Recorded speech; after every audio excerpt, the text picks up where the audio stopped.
मृत्यू हा निश्चित आहे. मृत्यू हा जीवनाचा अंतिम सत्य मृत्यू आहे आणि त्याचा स्वीकार करावाच लागतो. कारण हा संसार आहे बघा, या संसारामध्ये आपण जन्मलेलो आहोत. कारण या संसार हा मृत्यूलोक आहे. कारण प्रत्येक लोक बघा, स्वर्गलोक आहे, स्वर्गाची देवता इंद्र आहे. पाताळ लोक आहे, पाताळीची देवता शेष आहे. ब्रह्मलोक आहे, ब्रह्मलोकाची देवता ब्रह्मदेव आहे. तसे मृत्यूलोक आहे, याचे मृत्यू देवता आहे. मृत्यूचा स्वीकार सर्वांना करावाच लागतो आणि मृत्यू हा अटळ आहे. कारण हा संसार स्थिर राहणारा नाही. कारण हा संसार सतत परिवर्तनशील आहे, नित्य बदलणारा आहे आणि नित्य परिवर्तनशील आहे. संसृजती इति संसाराः. आणि जो नित्य परिवर्तनशील आणि असणारा खाली बस नित्य परिवर्तनशील असणारा हा संसार आहे आणि बदलणारा, ज्यामध्ये कोणती गोष्ट स्थिर राहणारी नाही. संसृजती इति संसारा. बघा, ज्याच्यामध्ये बालपण राहणार नाही. बघा, बालपण स्थिर राहत नाही, तारुण्य पण स्थिर राहत नाही, वृद्ध पण राहत नाही. कारण हे बदलणारे आहे. बालपण खेळण्यामध्ये मग्न असतो, बालावस्था क्रीडासक्त, तरुणी अवस्था तरुणी रक्त, वृद्धावस्था चिंता मग्न, परे ब्रह्मणी कोपीन लग्न. कारण तो या संसारामध्ये आसक्त होतो मृत्यूला एक दिवस. कारण हे शरीरही एकसारखं राहणार नाही. या मृत्यूलोकामध्ये कोणतीच वस्तू, कोणताच पदार्थ टिकणारा नाही. आणि या संसाराचा आपण आश्रय घेतला, कारण दुःख बांधवडी आहे हा संसार. सुखाचा विचार नाही कोठे. या संसारामध्ये नव्हे आरानुक संसारा हाती, सर्व काळ चित्ती हाची धंदा.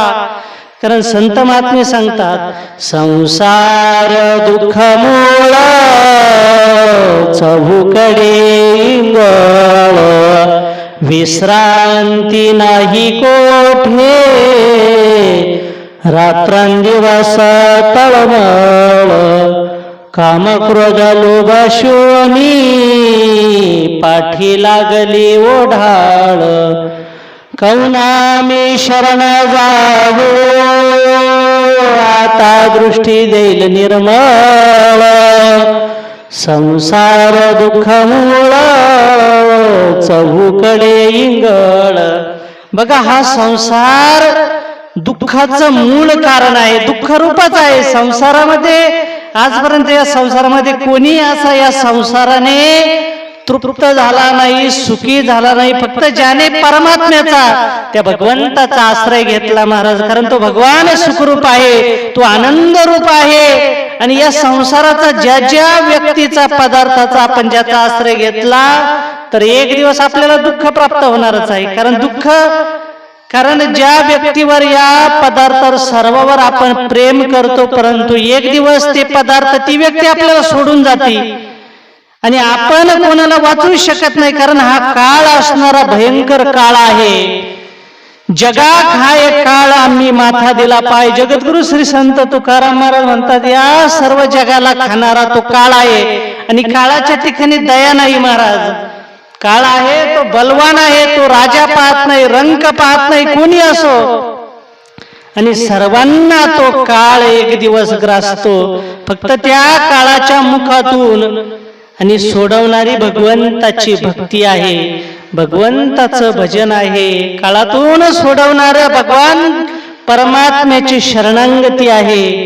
जोपर्यंत हा जीव त्या भगवान परमात्म्याला शरण जात नाही, तोपर्यंत त्याला या काळाचे फटके खावे लागतात महाराज. कारण त्या काळाला दया नाही. मारिती तोडीती झोडीती निष्ठूर, यमाचे किंकल बहुसाल. कारण काळाला कोणाचीच दया नाही. बघा, जो जन्माला आलेला आहे तो मरणार आहे, हे निश्चित आहे. परंतु काही असे आहेत ज्यांना तो काळ जन्मही घेऊन देत नाही. मातेच्या गर्भामध्ये तो काळ घेऊन जातो महाराज. असा भयंकर असणारा काळ आहे आणि प्रत्येकाची वाट पाहत असतो तो. क्षणाला प्रत्येकाची वाट पाहत असतो. बघा, जसं लहान बालक असतं, लहान बालक ज्यावेळेस खेळायला गेल्यानंतर ते जर लवकर आलं नाही तर आई त्याची वाट बघत असती, कुठं गेला असेल माझा बाळ, कुठं गेला असेल, आई वाट बघती. आणि तारुण्यपणी लहानपणी आई वाट बघती. तरुण झाल्यानंतर त्याचं लग्न झाल्यानंतर तो कुठे जर गेला तर त्याची तरुण ती स्त्री, त्याची पत्नी वाट बघत असती, कुठे गेले माझे पती, काय येत नाही, ती चिंतातूर होती. आणि ज्यावेळेस तोच म्हातारा होतो त्यावेळेस म्हातारी वाट नाही बघत हो त्याची, कारण म्हातारा झाल्यानंतर वाट बघणारा एकच पठ्या आहे, त्याचं नाव आहे काळ. कारण सर्वांची तो वाट बघत असतो. म्हातारपणी कोणीच बघा, म्हातारे झाल्यानंतर कोणी आपल्यासोबत बोलतही नाही, कोणी विचारितही नाही. आणि तो म्हातारा दुःखी असतो महाराज, कारण म्हातारपणी अनेक प्रकारच्या चिंता टेन्शन असतं. म्हातारपणी थेटे पडसे खोकला, हात कपाळाला लावणी बैसे, खोबऱ्याची वाटी झाली असे मूग, गळत असे नाक श्लेष्मपुरी. त्यावेळेस अनंत दुःख होता महाराज. आणि त्यावेळेस कोणीच येत नाही जवळ. त्यावेळेस कोण आहे, त्यावेळेस फक्त आपली वाट बघणारा एक काळ आहे महाराज. सर्वांची वाट बघतो, सर्वांना हा काळ गिळंकृत करतो महाराज.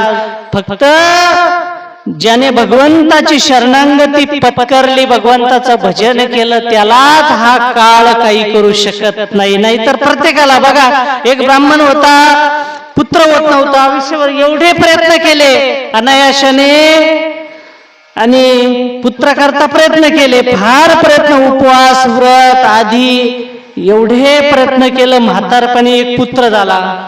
बरं, म्हातारपणी एक पुत्र झाला, त्याचंही आयुष्य कमी.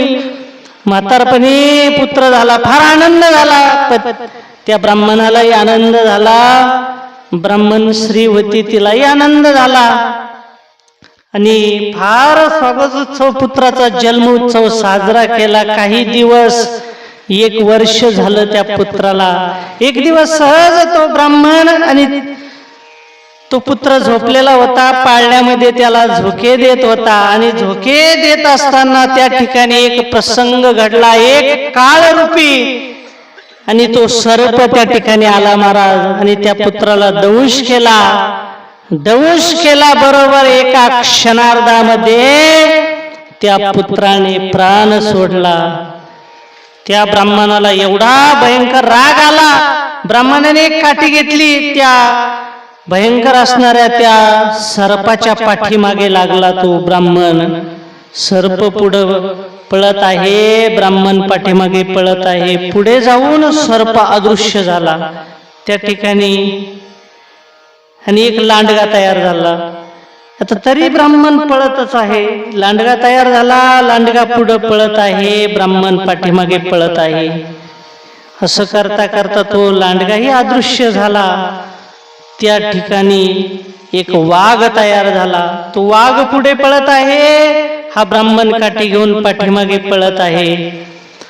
आणि पळता पळता तो वाघही त्या ठिकाणी अदृश्य झाला.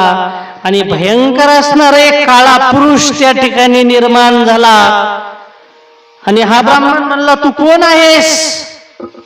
तेव्हा तो काळा पुरुष बोलला, मी काळ आहे. म्हणले, काळ आहे? हो म्हणले, मी काळ आहे. म्हणले, माझ्या पुत्र तूच मारलंस का? हो म्हणले, मीच मारलं. ज्याचा मृत्यू सर्पदंशाने आहे त्याच्याकरता मीच काळ तो सर्प बनत असतो. ज्याचा मृत्यू ऑक्सिजनने आहे त्याच्याकरता मीच काळ, आणि त्या ऑक्सिजनच्या रूपाने तसं वातावरण तयार करतो. ज्याचा मृत्यू अटॅक नाही त्याच्याकरता मी तसं वातावरण, ज्याचा मृत्यू ज्याद्वारे आहे, ज्याचा मृत्यू व्याघ्र द्वारे आहे त्याच्याकरता मी वाघ होतो. अनेक प्रकारे मला. म्हणले, तुला सर्व रूप धारण करता येतात का? हो म्हणले, मला कोणतंही रूप धारण करता येतात. म्हणलं, ज्या प्रकारची परिस्थिती, ज्या प्रकारचा मृत्यू असेल, कारण मृत्यूवरून ठरल्या जातं मनुष्याचं जीवन कसं. कारण मृत्यू ज्या प्रकारे होतो त्या प्रकारे समजावं हा मनुष्य कशा प्रकारे जगला असेल. कारण मृत्यू हा जीवनाचं आयुष्यभर केलेल्या कर्माचं आणि ते फळ आहे. चांगले जर कर्म केले असेल तर चांगला मृत्यू येईल, नाहीतर अनेकांना मृत्यूच्या वेळी अनेक प्रकारचा त्रास होतो महाराज, फार त्रास होतो. कारण हा जीवात्मा या देहाला सोडित नाही. या देहाबद्दल जी असणारी आसक्ती आहे, या देहाबद्दल असणारी ममता आहे, या देहाबद्दल असणारा मोह आहे, या देहातून जाण्याकरता जात नाही तो प्राण. त्याला हजारो विंचू दंश व्हावा, एक जर विंचू चावला किती भयंकर वेदना होतात शरीरामध्ये, हजारो विंचू त्याला चावतात, अशा प्रकारच्या वेदना होतात. आणि तो जीवात्मा प्राण सोडतो. आणि भयंकर असणाऱ्या वेदना, प्राण प्रयाण समये कपवात पित्ते कंठावरोधन विदो स्मरणम कुतस्तम. प्राण प्रयाणाच्या वेळेला कप वात पित्त आणि याचं आवरण हृदयावर दाटतं महाराज. कप दाटतो, पित्त दाटतं, वात, काहींची वाचा बंद पडते, काहींना मरणाच्या वेळेस ऐकू येत नाही. अनेक प्रकारचे, कशा प्रकारे, कोणत्या कर्माने कोणत्या प्रकारचा मृत्यू होतो असंही गरुड पुराण अंतर्गत सर्व वर्णन आलेलं आहे. तर त्या ब्राह्मणाला आश्चर्य वाटलं. आता एकतर पुत्र फार दुःख झालं आणि तो काळ पुरुष तो सांगितलं, म्हणले मी काळ आहे. कारण काळाला आकार नाही महाराज. काळ ज्याच्या करता, ज्याचा मृत्यू जसा असेल तसा आकार घेतो. जसं बघा हा माईक आहे, या माईकला आकार आहे. जसं एखादी रूम असते त्या रूमला आकार आहे. जसं महाराष्ट्र आणि राज्य आहे त्याला आकार आहे, भारत देश आहे त्याला आकार आहे. जसं शाळेमध्ये गुरुजी त्या मुलांना एक आकृती काढायची सांगतात, आणीबा नावाची आकृती, तर ती कशी काढली मुलांनी, त्याला तर गुरुजी त्याला मार्क देतात. कारण ती आकृती अशी आहे, तिला काही आकार नाही. तसा हा असणारा काळ, याला आकार नाही. आणि कोणालाही तो, प्रत्येकाला तो काळ ग्रासतो. तेव्हा तो ब्राह्मण म्हणाला, म्हणले माझाही मृत्यू होईल का? हो म्हणले, तुझाही मृत्यू होईल, तुझाही मृत्यू निश्चित आहे. कारण या जन्माला आल्यानंतर कोणीच असा अविनाशी नाही की तो मरणार नाही.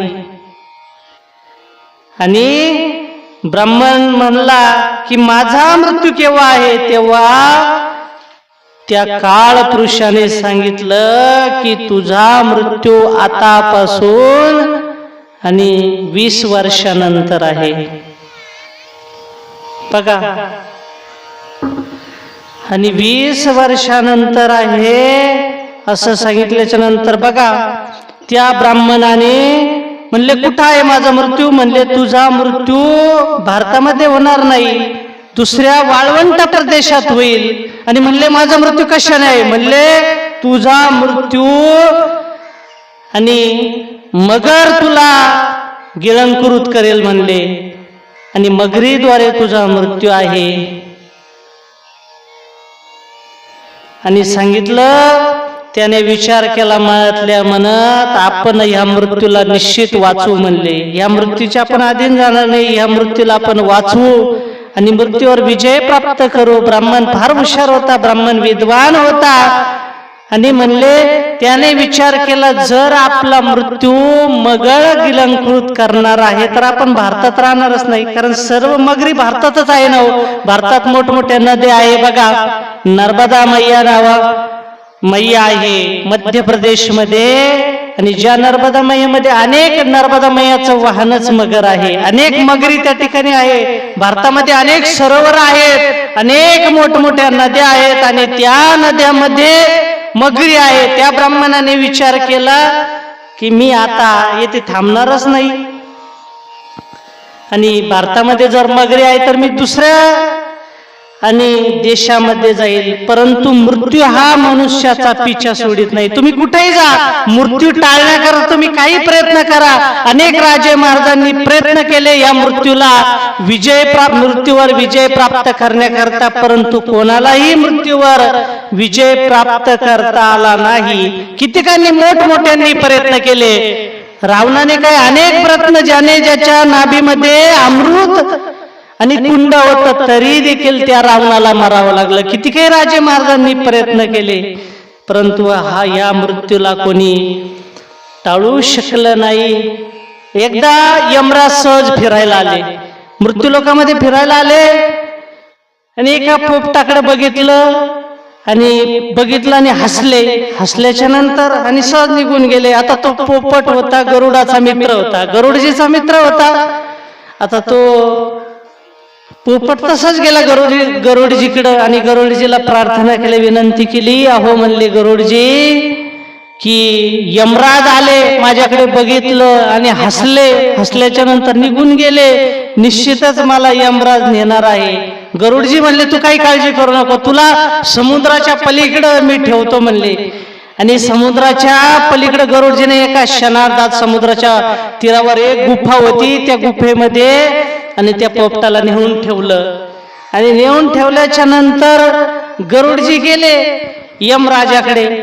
यमराजाकडे गेले आणि यमराज म्हणाले, आज कसं काय येणं झालं तुमचं, आज कसं काय तुमची स्वारी आमच्या या यमपुरीमध्ये आली. म्हणले तुम्हाला एक सांगायचं आहे, एक विचारायचं आहे. आणि तुम्ही त्या पोपटाला बघून का हसले, कारण तो माझा मित्र आहे, त्याला तुम्ही मारू नका असं मी सांगणार, तुम्ही का हसले. आता यमराज म्हणाले, मी याच्याकरता हसलो की काही क्षण आणि काही तासाने या पोपटाचा मृत्यू समुद्राच्या पलीकडे आहे, एका गुफेमध्ये आहे आणि हा पोपट इकडे काय करीत आहे, याच्याकरता मी हसलो म्हणले. आणि अरे म्हणले मी याकरता हसलो हा पोपट इकडे, परंतु तुम्हीच गरुडजी म्हणले तुम्हीच त्या पोपटाला त्याचा मृत्यू ज्या ठिकाणी होता त्या ठिकाणी त्याला घेऊन गेले म्हणले. कारण त्या समुद्राच्या पलीकडे गुफेमध्ये आणि एक असणारी ती मांजर येईल आणि त्या मांजरीच्या द्वारे त्या पोपटाचा मृत्यू होता. म्हणले झाला का मृत्यू, हो म्हणले झाला मृत्यू, कारण तुम्ही त्याला तिथे नेऊन ठेवलं. बघा मृत्यू वाचवण्याकरता जरी मनुष्याने प्रयत्न केले, आपण किती काही मोठमोठे डॉक्टर बघा, किती काही डॉक्टर असू द्या, किती काही कोटी रुपये खर्च करा, परंतु या मृत्यूतून आपण कोणाला सोडू शकत नाही. कारण मृत्यू भयंकर आहे, त्याचा स्वीकार. तसं या ब्राह्मणाने प्रयत्न केले, म्हणले मी प्रयत्न केले, दुसऱ्या देशामध्ये गेला, वाळवंट प्रदेशामध्ये गेला, आता या ठिकाणी मगरी नाही, या ठिकाणी मी राहील, या ठिकाणी मला आणि मृत्यूची भीती नाही. आता तो गेला त्या राज्यामध्ये, त्या ठिकाणचा राजा होता. राजाला कळालं एक गोष्ट, हा ब्राह्मण विद्वान ब्राह्मण आहे, आपल्या राज्यामध्ये आला. राजाने स्वागत केलं, आदर आतिथ्य केलं, कारण विद्वान असतो महाराज, विद्वान कुठेही गेला त्याला खडकावर जाऊ द्या. कारण जसं स्वगृहे पूजते मूर्खः स्वग्रामे पूजते प्रभुः स्वदेशे पूजते राजा विद्वान सर्वत्र पूज्यते. प्रत्येकाच्या घरामध्ये एखादा मूर्खही जरी मुलगा असला तरी त्याला घरातले सर्व मानतात. स्वगृहे पूजते मूर्खः, आणि स्वतःच्या गावामध्ये भगवंताची स्वग्रामे पूजते प्रभुः, स्वतःच्या गावामध्ये भगवंताची पूजा होते. आणि स्वदेशे पूजते राजा, राजा आपल्या देशामध्ये राजाची पूजा सर्व करीत असतात, त्याला मान मान्यता. परंतु विद्वान आहे, विद्वान सर्वत्र पूज्यते. विद्वान कुठेही गेला, कोणत्या देशामध्ये गेला, खडकावर जरी बसला तरी त्या ठिकाणी त्याला मान प्राप्त होईल. असा हा विद्वान ब्राह्मण. राजाने यथायोग्य सत्कार केला. एक सुंदर अशा प्रकारे काही खोल्या त्या ब्राह्मणाला राहण्याकरता दिल्या. आणि ब्राह्मण बुवा आणि ब्राह्मणाचं विद्वानाचं पंडिताचं काम त्या ठिकाणी त्या राज्यामध्ये करायला लागले. काही दिवसांनी प्रसंग असा घडला की राजाच्या मुलाचं लग्न जमलं आणि ते लग्न नेमकं महाराष्ट्रामध्येच होतं. आता राजाने सर्वांना निमंत्रण दिलं, ब्राह्मण बुवांना बोलून घेतलं. म्हणले ब्राह्मण बुवा तुम्हाला आणि माझ्या मुलाच्या लग्नाला निश्चित यावंच लागेल. म्हणले कुठे आहे लग्न, येईल मी निश्चित येईन. म्हणले महाराष्ट्रामध्ये. आणि आपल्याला भारतामध्ये जायचं आहे. म्हणले भारतामध्ये. ब्राह्मणाने ज्यावेळेस ऐकलं त्यावेळेस ब्राह्मणाला म्हणले नाही, म्हणले मी भारतामध्ये येणार नाही, मध्य प्रदेशमध्ये येणार नाही, महाराष्ट्रामध्ये येणार. काय येणार नाही? म्हणले त्या ठिकाणी मोठमोठ्या मगरी आहेत आणि मोठमोठ्या नदी आहेत. मध्य प्रदेशमध्ये नर्मदा मैया नदी आहेत आणि त्या ठिकाणी मी जर आलो तर ती नर्मदा आणि माझा त्या ठिकाणी मगरी आहेत, ती मगर माझा प्राण घेतल्याशिवाय राहणार नाही. राजा म्हणले, अहो म्हणले मी तुमच्या सोबत राहील, म्हणले मी तलवार घेऊन राहील, माझे सैनिक आहे, त्यांच्याजवळ शस्त्रास्त्र राहतील, मी तुमचं संरक्षण करील. एवढं सांगितलं तरी तो ऐकायला तयार नाही. राजा म्हणले, मी तुम्हाला फार मोठं धन देईल म्हणले. आता धन म्हणल्यानंतर ती पत्नी बोलायला लागली. अहो म्हणले काय हरकत आहे, राजा एवढा सुरक्षा द्यायला तयार आहे, सैनिक बरोबर आहे आणि एवढं धन द्यायला तयार आहे, काय हरकत आहे म्हणले. आता पत्नीचं ऐकावं लागतं ना हो. शेवटी नाविलाज झाला ब्राह्मणाचा. पण ब्राह्मण आणि घाबरतच होता आणि राजाच्या मुलाचं लग्न. आणि ज्यावेळेस आले ते सर्व सैन्याला वाजमा भारतामध्ये आले, नर्मदा किनारी त्यांनी त्या ठिकाणी तंबू ठोकले. 2-3 किलोमीटर नर्मदा मैया होती, त्या ठिकाणी थांबले नर्मदा मैया करता आणि म्हणले या ठिकाणीच आपण थांबू. आता तेव्हा तो ब्राह्मण घाबरलेलाच होता आणि सहज फिरत फिरत मैया किनारी गेल्याच्या नंतर त्याला मगर दिसली. आणखीनच तो घाबरला, मोठमोठ्याने आरडाओरडा करायला लागला. राजा जवळ आला. राजाने सांगितलं, तुम्ही काही काळजी करू नका, मी तुमचं संरक्षण करण्याकरता तुमच्या सोबत आहे, माझे सैनिक आहे. आणि ज्या वेळेस एमपीच्या आणि मध्य प्रदेशच्या त्या राजाला ही गोष्ट कळाली, फार मोठा विद्वान आणि एक राजा या आपल्या राज्यामध्ये आलेले आहेत, त्या मध्य प्रदेशच्या राजाला फार आनंद झाला. कारण त्याने त्याच्या मातेचं आणि तुलादान करायचं होतं. 100 वर्ष पूर्ण झाले. त्याची अशी इच्छा होती की एखादा कोणी विद्वान ब्राह्मण असेल, त्या विद्वान ब्राह्मणाला हत्तीच्या भारोभार सोनं आणि दान द्यावं. आणि असा विचार त्या राजाने केला होता. तो राजा या परदेशातल्या राजाला भेटण्याकरता आला, त्या विद्वान ब्राह्मणाला भेटला आणि म्हणले, महाराज तुम्ही फार विद्वान आहात, माझी अशी इच्छा आहे की दान देण्याची माझी इच्छा आहे. माझ्या मातेला 100 वर्ष पूर्ण झाले आणि हत्तीच्या भारोभार सोनं दान देण्याची माझी इच्छा आहे. म्हणले काही हरकत नाही, मी घ्यायला तयार आहे, परंतु म्हणले आमचा नियम असा आहे, ते दान आणि ते जलामध्ये द्यावं लागेल, कारण संकल्प सोडण्याकरता नर्मदा मैयाच्या जलामध्ये जावं लागेल. आता ब्राह्मण अगोदर तयार नव्हता. शेवटी पत्नी आणखीनच बोलली, तो ब्राह्मण तयार झाला आणि तरी ब्राह्मण घाबरत होता. राजा म्हणला, अहो तुम्ही घाबरू नका, माझे सैन्य आहे आणि मी या ठिकाणी सशस्त्र तलवार घेऊन तुमच्या जवळ उभा राहील. ब्राह्मण तयार झाला. त्या ठिकाणी हत्तीच्या भारोभार सोनं. आता मोजण्याकरता कसं मोजावं? एका नावेमध्ये एक हत्ती ठेवला, दुसऱ्या नावेमध्ये त्या भारोभार सोनं ठेवण्यात आलं आणि त्या ठिकाणी आता संकल्प सोडायचा. ब्राह्मण विद्वान ब्राह्मण, आणखीनही ब्राह्मण बोलवण्यात आले. या ब्राह्मणाला चला म्हणले, महाराज आता संकल्प सोडायचा, पाण्यामध्ये चला. आता हा जाण्याकरता घाबरायला लागला. घोटे इतक्या पाण्यामध्ये गेला. नाही म्हणले, अजून जावं लागेल. पुढे गुडघ्या एवढ्या पाण्यामध्ये गेले. नाही म्हणले, अजून जावं लागेल. असं पाण्यामध्ये गेले आणि छातीतक्या पाण्यामध्ये गेले. म्हणले, महाराज आता संकल्प सोडावा लागेल. आणि संकल्प हातामध्ये सोडण्याकरता ब्राह्मणांनी घोष जयघोष चालू केला. सर्व राजे महाराजे सैन्य त्या ठिकाणी तलवार घेऊन उभे आहे, जर मगर आली तर. कारण ब्राह्मण घाबरत होता आणि संकल्प पूर्ण न होताच त्या ठिकाणी मगर आली आणि मगरीने त्या ब्राह्मणाला गिळंकृत केलं. महाराज सांगण्याचं तात्पर्य आपल्याला कोणी वाचू शकत नाही. आपल्याला वाचण्याकरता राजा असला तरी तो आपल्याला मृत्यूच्या मुखातून सोडू शकत नाही. आपल्याला डॉक्टर देखील जीवदान देऊ शकत नाही, कोणी नाही.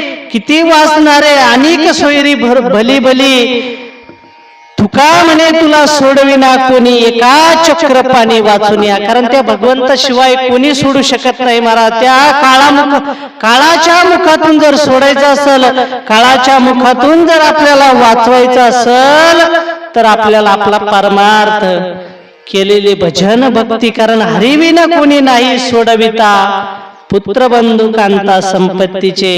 कारण केलेलं भजन अंतकाळच्या वेळेला ते आपल्याला कामा येऊ शकतं. महाराज केलेला परमार्थ, केलेली भक्ती, म्हणून त्या भगवान परमात्म्याने आणि कृपा करून आपल्याला हा नरदेह दिलेला आहे. कारण इतर योनीमध्ये भजन नाही. इतर योनीमध्ये बघा प्राणी आहे, त्यांच्याकरता भजन नाही ना हो महाराज. त्यांच्याकरता त्यांना भजन, त्या गोष्टीचं परमार्थाचं अध्यात्माचं त्यांना ज्ञानच नाही. पशूंना ज्ञान नाही महाराज. पशु काय पाप पुण्य जाणती, उत्तम मध्यम भोग भोगिती, काय एक उपजता मरती, बैरी अंध होती पांगुळमुखी. पशुपक्ष्यांना पापही कळत नाही, पशुपक्ष्यांना पुण्यही कळत नाही, आणि ती आपला धर्म सोडित नाही. बघा पशुपक्ष्यांना, म्हणून पशुपक्ष्यांना प्रवचनाची गरज नाही. बघा प्रवचन कोणा करता आहे, प्रवचन येतात का? कधी बैल प्रवचनाला येताना दिसले का तुम्हाला?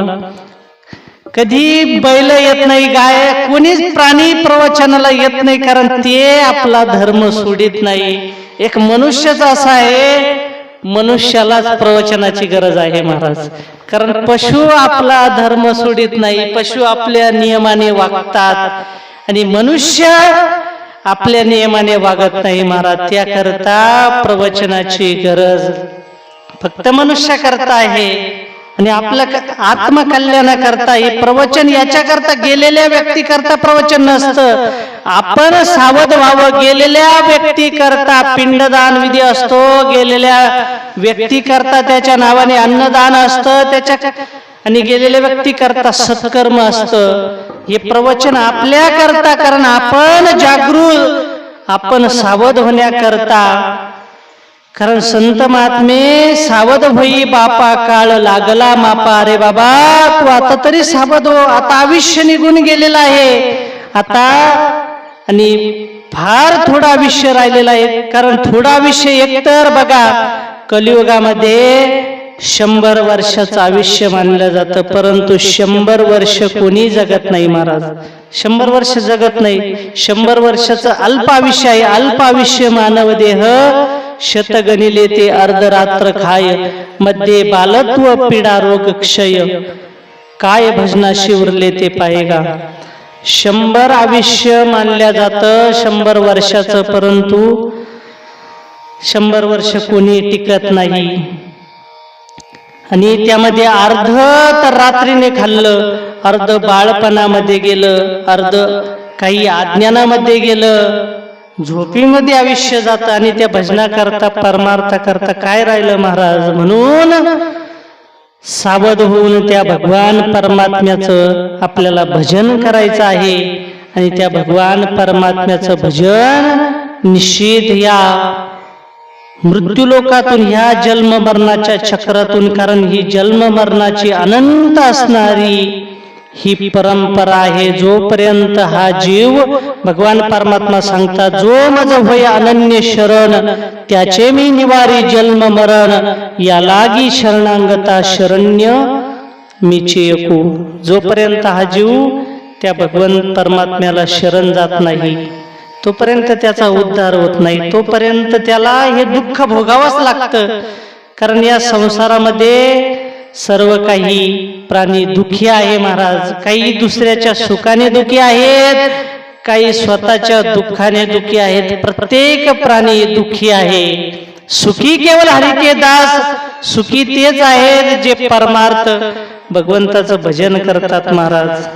ज्यांच्या जीवनामध्ये थोडा तरी परमार्थ आहे, आणि थोडा तरी परमार्थ असावा, थोडं तरी भगवंताचं भजन. कारण त्या भगवंताने मौल्यवान हा नरदेह आपल्याला दिलेला आहे, मौल्यवान वेळ दिलेली आहे, मौल्यवान आयुष्य दिलेलं आहे. आणि या मौल्यवानाचं बघा, या देहाचा उपयोग कोणी वेळेचा उपयोग कशा करता करतं, कोणी ह्या वेळेचा उपयोग कशा करता करतं महाराज. कोणी व्यर्थ आयुष्य घालवण्यामध्ये आणि ह्या वेळेचा उपयोग करतं महाराज, ह्या नरदेहाचा उपयोग करतं. परंतु हा नरदेह एवढा मौल्यवान नरदेह, आणि त्या भगवान परमात्म्याने केवळ आपल्या आत्मकल्याणाकरता, आपल्या उद्धाराकरता, आपल्या कल्याणाकरता हा नरदेह दिलेला आहे. आणि नरदेहाची प्राप्ती होऊन देखील मनुष्य भगवान परमात्म्याचं जर भजन करीत नसल तर माऊली ज्ञानेश्वर महाराज म्हणतात, पृथ्वीवरी पाषाण नव्हते काही. पृथ्वीवर काय पाषाणाला काही कमी आहे का, वृक्षांना काही कमी आहे का. बघा, जो मनुष्य आपल्या आयुष्यामध्ये परमार्थ करीत नाही, भजन करीत नाही, तीर्थयात्रेलाही जात नाही, नुसता फिरत असतो, तर त्याला भगवंत काय करतो, वृक्ष बनवतो. वृक्ष बनवतो, एका जागेवरच राहा. आणि जो भजन करीत नाही त्याला तो भगवंत दगड पाषाण बनवतो महाराज. कारण त्याकरता आपण त्या सावध होऊन भजनी लागा, देव करा कैवारी, फार मौल्यवान आणि नरदेह भगवान परमात्म्याने आणि आपल्याला दिलेला आहे. बघा, एकदा काय झालं, एक राजा होता. आता त्या राजाने कोणी अपराध झाला तर त्या अपराध झाल्याच्या नंतर त्याला आणि तुरुंगवास तो राजा द्यायचा. एकदा काय झालं, 4 जणांनी अपराध केला. आता 3 जण जे होते तर त्या 3 जणांनी खरोखर अपराध केलेला होता, परंतु त्या 3 जणांमध्ये एक सज्जन पुरुष होता. त्या सज्जन पुरुषाने काही अपराध न केला नाही, परंतु फक्त तो सज्जन पुरुष त्या 3घांच्या आणि सोबत होता. सोबत असल्यामुळे राजाने त्या 4घांनाही आणि तुरुंगवासाची शिक्षा दिली. आणि एक दिवस राजा सहज त्या ठिकाणी आला. राजा बघण्याकरता आला तर ते 4 जण तुरुंगात होते. राजाने विचार केला की यांनी काही एवढा मोठा अपराध केला नाही, आपण तर यांना फार मोठी शिक्षा दिली, तुरुंगवासाची शिक्षा दिली. राजाला थोडी दया आली. राजाने त्यांना बघितलं आणि राजा त्या तुरुंगामध्ये गेला. राजाने विचारलं, म्हणले मी तुमच्या 4घांवर प्रसन्न आहे आणि मी तुमच्यावर प्रसन्न आहे, तर तुमची काही इच्छा असेल तर काही मागून घ्या. आता ते 4 जण होते, 4 जण त्या तुरुंगातून सोडू शकत होते. तुरुंगातून राजाला जर मागितलं असतं तर आम्हाला या तुरुंगातून तुम्ही सोडवा, तर ते मुक्त होऊ शकत होते. परंतु त्यांची बुद्धी, तशा प्रकारची बुद्धी त्यांना सुचली नाही. आता काय पाहिजे, एक जणाला विचारलं, एकाला विचारलं तुला काय पाहिजे. तो म्हणाला की मला या ठिकाणी घरी मी सुंदर अशा प्रकारचं भोजन करीत होतो, या ठिकाणी मला सुंदर भोजनच नाही, त्यामुळे पोट भरत नाही, मला सुंदर अशा प्रकारचं भोजन पाहिजे. आणि राजाने लगेच, राजाची आज्ञा आहे त्याबरोबर राजाने आज्ञा केली, सुंदर अशा प्रकारे भोजन आलं.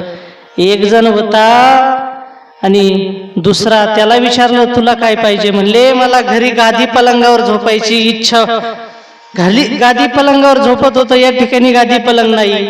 राजाने आज्ञा केली, लगेच गादी पलंग आला. आता 1 जणाला विचारलं तुला काय पाहिजे. आता तो म्हणाला माझ्याकडे तंबाखू आहे परंतु चुनाच नाही. आता राजाने त्याला चुना दिला. आता 1 जण होता तो हुशार होता, म्हणले तुला काय पाहिजे. तर तो म्हणला राजे साहेब मला काही नाही पाहिजे, फक्त तुम्ही माझ्या घरी या. आणि असं मागितल्याच्या नंतर बघा, राजाने खरंच मनातल्या मनात राजा म्हणला खरंच हा हुशार आहे, आता याला घरी या म्हणल्यावर याला अगोदर तुरुंगातून मुक्त करावं लागल. याच्या घरी याचं गाव ज्या ठिकाणी आहे त्या ठिकाणी चांगल्या प्रकारचा रस्ता करावा लागल. याच्या घराची व्यवस्था बघावं लागल. तेव्हा याच्या घरी जावं लागल. आणि राजा खरंच प्रसन्न झाला. राजाने जाण्याकरता त्याच्या गावामध्ये रस्ता केला, त्याला तुरुंगातून मोकळं केलं. सांगण्याचं तात्पर्य तसंच त्याप्रमाणे भगवंताने आपल्याला हा नरदेह दिलेला आहे.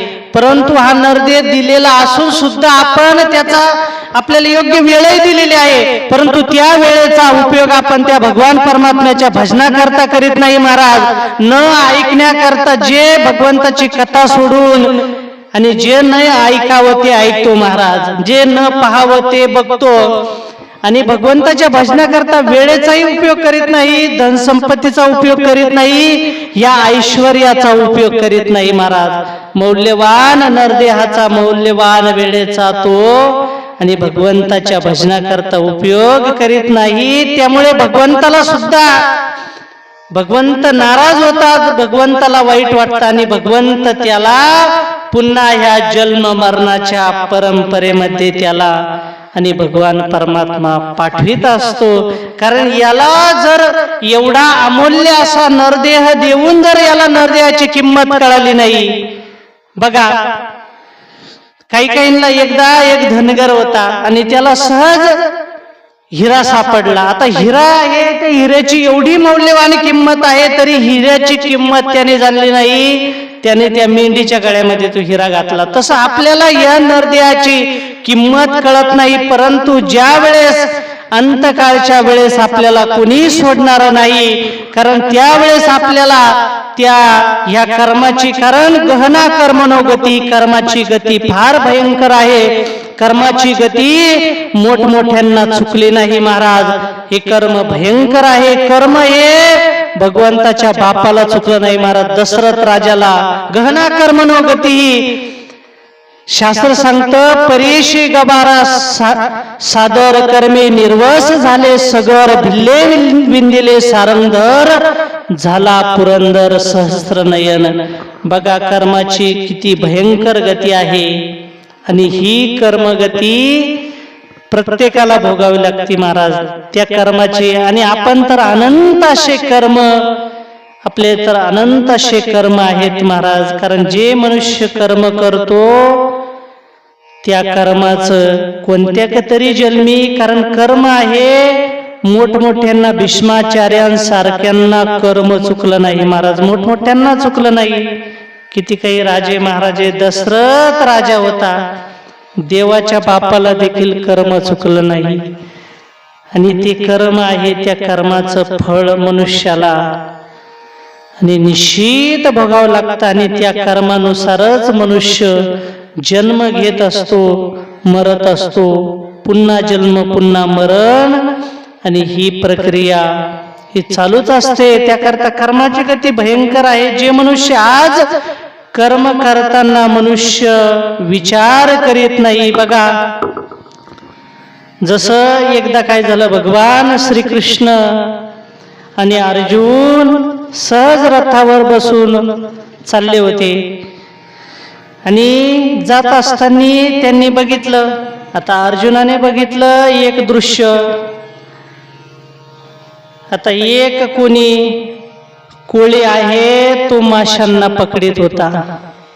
आता माशांना पकडीत होता, म्हणले हे प्रभू हा कोळी आणि माशांना पकडीत आहे, आता त्यांनी काय अपराध केला, त्यांनी काय, आणि त्यांचा काही अपराध नाही, काही दोष नाही. बघा काही काही मनुष्य निरपराधी प्राण्यांची हत्या करतात, निरपराधी प्राण्यांना मारतात, त्यांचा काही अपराध नसताना. तसं म्हणले प्रभू हा कोळी आहे आणि ह्या माशांना तो मारित आहे. भगवंत म्हणाले अरे तू फक्त बघत राहा, कर्माची गती प्रत्येकाला भोगावी लागते. आणि पुढे गेले तर काही दिवसांनी, काही वर्षांनी एके ठिकाणी आणि एक वाघ पडलेला होता. तर त्या वाघाच्या शरीरामध्ये एवढ्या काही आणि जंतू झालेले होते. अर्जुनाने प्रश्न विचारला, म्हणले प्रभू आणि हे काय आहे तर सांगितलं हा वाघ तोच आहे जो मागच्या जन्मी तो आणि कोळी होता की ज्याने त्या निरपराधी माशांना आणि मारलं तोच आता ह्या जन्मामध्ये आणि वाघ झालेला आहे. ते जेवढे मासे होते ते सर्व हे जंतू झालेले आहे. त्याच कर्माचं फळ, कारण कर्म आहे प्रत्येकाला कर्माचं फळ हे भोगावं लागतं. गहना कर्मणो गती म्हणून जातस्य हि द्रोह मृत्युर्ध्वम जन्म मृतस्य च तस्माद परिहार्यर्थे न त्वं शोचितुम् अर्हसि. हे अर्जुना, अरे तू ज्यांच्या करता शोक करीत आहेस ते एक दिवस आणि ते शरीर जाणार आहे, नाशवान आहे, त्याकरता तू आणि शोक करू नकोस या ठिकाणी.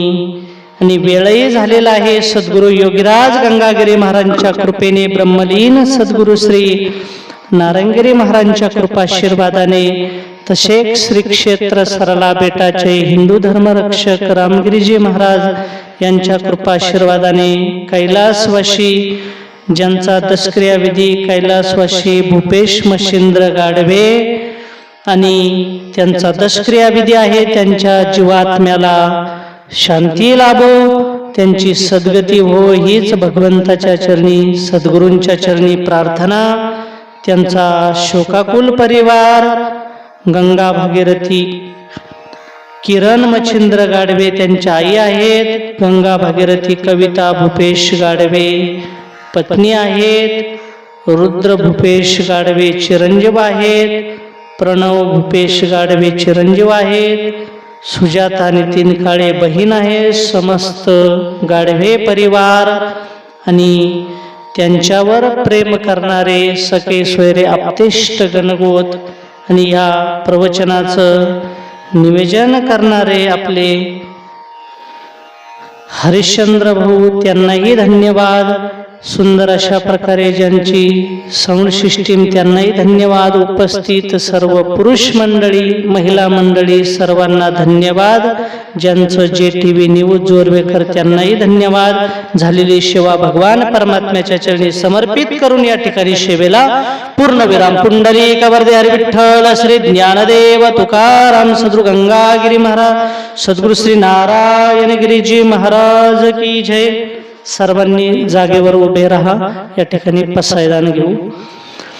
आता विश्वात्मके देवे येणे वाग्यज्ञ तोषावे, तोषोनी मज द्यावे पसायदान हे.